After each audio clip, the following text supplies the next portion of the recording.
那一開始也跟上次一樣，先不說廢話，那我猜那個跟Last Obligation合作那個角色的名字啊，就是那個拉比亞的，對，應該是沒有念錯。對，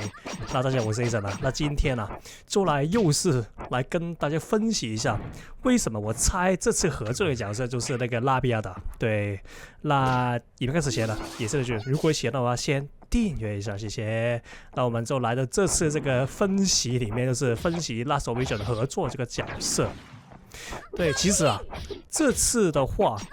他也是跟上次一樣，在那個印尼服啊，他出這個活動嘛，就是那個猜Last Obligation哪個角色合作的一個活動，他也是跟上次有給這個提示的，就是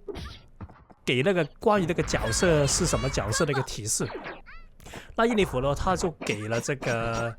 他是一個攻擊型的角色，而且就是拿着他的武器是鐵做的，对，就是這兩個提示。那基本上啊，他只給到這個的話，也是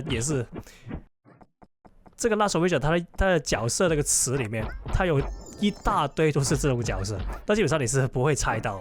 那這次跟上次也有一個相似的情況，就是韓服啊，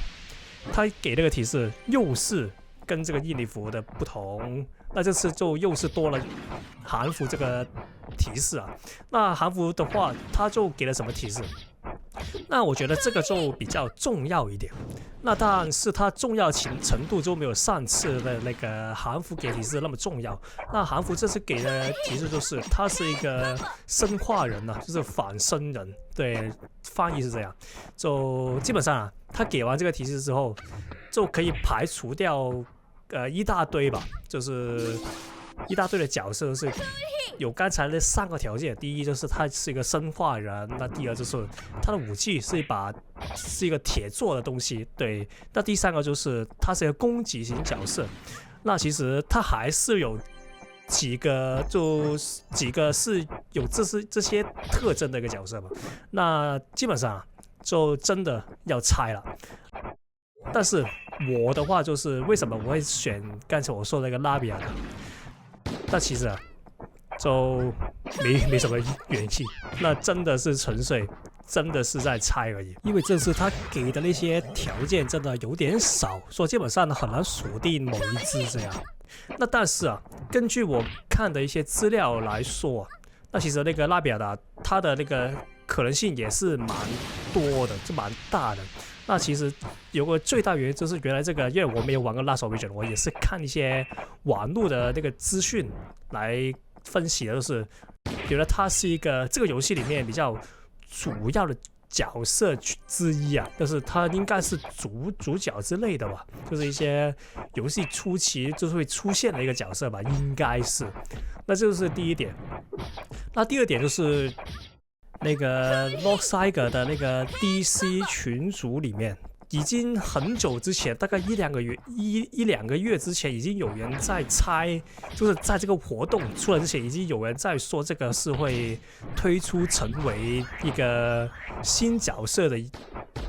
個資訊啊，在那個 DC 裡面已經流傳出去了。那基本上那個可不可信的話，我是覺得就可以用來參考，對，就參考用。那基本上就這幾個，那所以的話，這邊就重新來整合一次我的那些猜測的那個原因呢。那第一個就是根據剛才韓服跟印尼服所提供的那些角色資訊，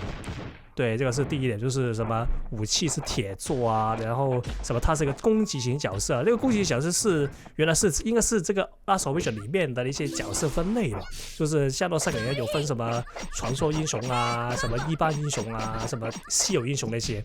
那對，這個是第一點。然後還有什麼？他是一個生化人，對，這個是挺重要的。這個是韓服提供的這個資訊，這個提示是。那第二點就是他是這個Last Obligation裡面一個比較主要的角色，對，應該是主角之類的吧，就是很重要的角色，應該這樣說。那個是第二個理由，我猜這個拉比亞達的原因。那第3個就是之前那個官方 Discord 裡面有些玩家算是那個情報的流出吧，我猜就是這個就第三個原因就是，但是大家要不要相信這個 DC 的留言的話，就看你。這個就我覺得就用來參考一下，就主要就是這3個原因，就猜這個拉比亞的。那到最後啊，也是那句，那我先戴個頭盔。那所以的話，如果真的猜中了，那就也是你就給我一個影片一個讚就行了。那但是如果猜錯的話，那應該我猜大家應該是沒有什麼選擇了，對，因為猜這個是沒成本的嘛，對。那但是如果猜對了，就希望你可以成為這個5個幸運兒之一啊，就是因為他说把猜中的人啊，就有機會抽到這個新英雄啊，對。